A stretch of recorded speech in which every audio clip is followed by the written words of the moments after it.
From translation, ISV International Standard Version. This 276th day of the year.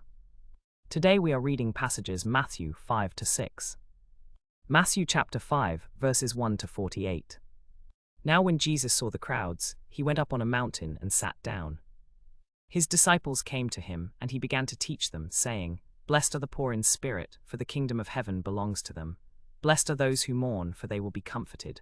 Blessed are the meek, for they will inherit the earth. Blessed are those who hunger and thirst for righteousness, for they will be filled. Blessed are the merciful, for they will receive mercy. Blessed are the pure in heart, for they will see God. Blessed are the peacemakers, for they will be called children of God. Blessed are those who are persecuted for righteousness' sake, for the kingdom of heaven belongs to them. Blessed are you when people revile you, persecute you, and utter all kinds of evil against you falsely on my account. Rejoice and be glad, for your reward is great in heaven, for in the same way they persecuted the prophets who were before you. You are the salt of the earth, but if the salt loses its flavor, by what means can it be made salty again? It is no longer good for anything except to be thrown out and trampled underfoot. You are the light of the world. A city located on a hill cannot be hidden, nor do people light a lamp and put it under a basket, but on a lampstand, and it gives light to all in the house. In the same way, let your light shine before people, so that they may see your good deeds and give glory to your Father in heaven. Do not think that I have come to abolish the law or the prophets. I have not come to abolish them but to fulfill them.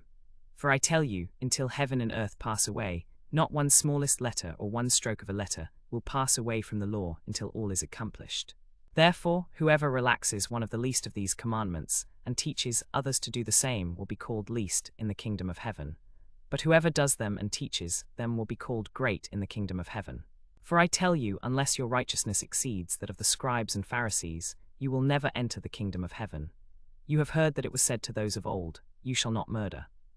And whoever murders will be in danger of the judgment. But I tell you that everyone who is angry with his brother will be in danger of the judgment. And whoever says to his brother, You are a fool, will be in danger of the council. And whoever says, You are a fool, will be in danger of hell. So if you are offering your gift at the altar, and there remember that your brother has something against you, leave your gift there in front of the altar. First go and be reconciled to your brother, and then come and offer your gift. Come to terms quickly with your accuser while you are on the way to court, or your accuser may hand you over to the judge, and the judge may hand you over to the guard, and you may be thrown into prison. Truly I tell you, you will never get out of there until you have paid the last penny.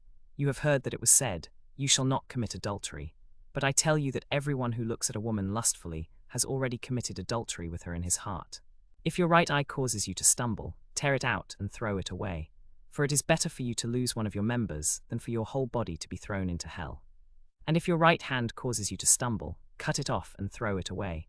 For it is better for you to lose one of your members than for your whole body to go into hell. It was also said, Whoever divorces his wife must give her a divorce certificate.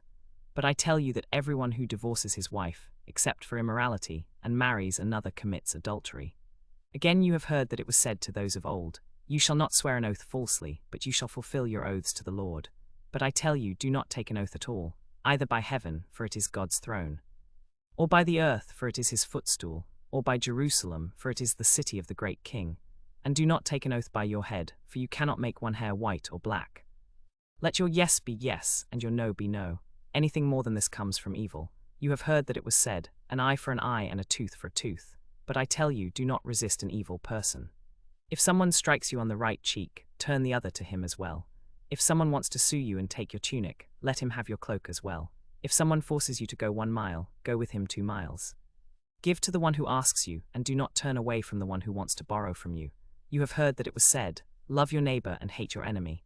But I tell you, love your enemies and pray for those who persecute you, so that you may be children of your Father in heaven. For he causes his sun to rise on evil and good people, and sends rain on the righteous and the unrighteous. If you love those who love you, what reward will you get? Do not even the tax collectors do the same? And if you greet only your brothers, what are you doing that is unusual? Do not even the Gentiles do the same? Therefore you must be perfect, as your heavenly Father is perfect. Matthew chapter 6, verses 1 to 8. Be careful not to do your righteous acts in front of others to be seen by them. If you do, you will have no reward from your Father in heaven. So whenever you give to the needy, do not sound a trumpet before you, as the hypocrites do in the synagogues and in the streets, so that they may be praised by people. I tell you, they have their reward. But when you give to the needy, do not let your left hand know what your right hand is doing, so that your giving may be done in secret. And your Father, who sees in secret, will reward you. And when you pray, do not be like the hypocrites, for they love to stand and pray in the synagogues and at the street corners, so that they may be seen by people. I tell you, they have their reward. But when you pray, go into your inner room, shut your door, and pray to your Father who is in secret. And your Father who sees in secret will reward you. And when you pray, do not keep on babbling like the Gentiles, for they think that they will be heard because of their many words. Do not be like them, for your Father knows what you need before you ask him.